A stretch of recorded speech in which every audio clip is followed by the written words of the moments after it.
Amid the Salem witch trial, those were examined for possession of inner vial. People who portrayed any signs of X were surely entitled to be a suspect. Alas, the town was surged with a sense of paranoia, and those associated with the devil's magic were the ones to avoid. Everyone walked about with caution, and no one dared show any ostentation. As friend turned upon foe, everyone grew skeptical of Becky J. Bilbo. Upon an ominous eve, a maiden dwells in her archaic cottage, endowed with seclusion and darkness, lurking away to hide her genuine identity, conjuring her brood of enticing entrails as she blasphemy her heinous persona. Becky Bilbo then erupted into her chant of double, double, toil and trouble, fire burn and cauldron bubble. Alas, there came a clamor at her door, and she thought cautiously, "Oh, I suppose I have finally secured some visitants this fortnight. I wonder what the rationale is for their forthcoming." "Halt, devil's wife!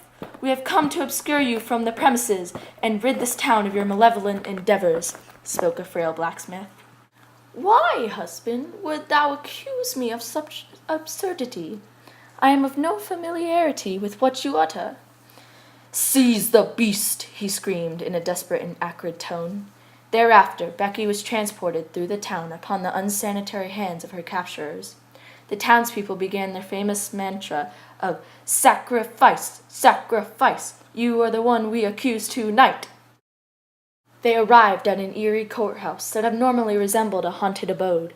As they entered, they were met with a minuscule man with eyes that looked like they had had a void of passion within them for quite some time.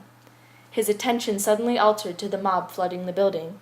"Please inform me thou hast brought a victim corrupted with darkness for me to incarcerate. I am feeling very enigmatic and merciless today." The townspeople then chained Becky up to a medieval contraption, and every single one of them shot her glares of repugnance. The jury finally assembled and articulated their case as the judge listened intently. Immediately following the jury's argument, the judge voiced with intensity, "Guilty! Guilty! I knew from the instant you entered my courtroom that you were of heinous origin. You shall be banished to the cellar of the underworld with all of your wicked brothers and sisters." Everyone looked at Becky to observe her reaction to her death sentence, but her face was composed with serenity. As they were about to leave, Becky screamed, not of anger but of excruciating pain. They speculated upon the pulsing stomach of the maiden, and listened very attentively.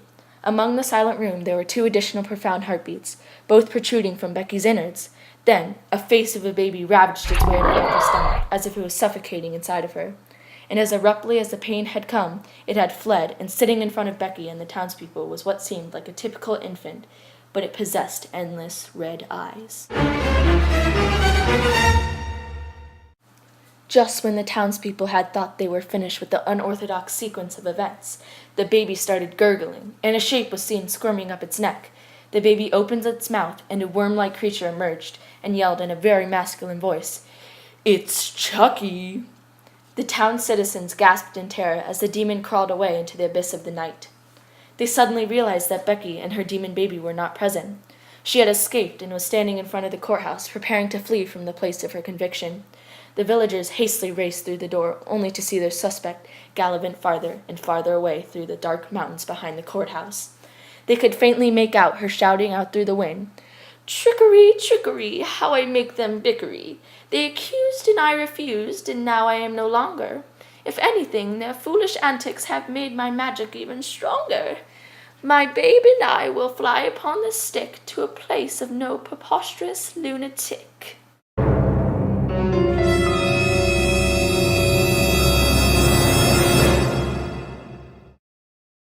And as most stories must come to a halt, this one bids you farewell.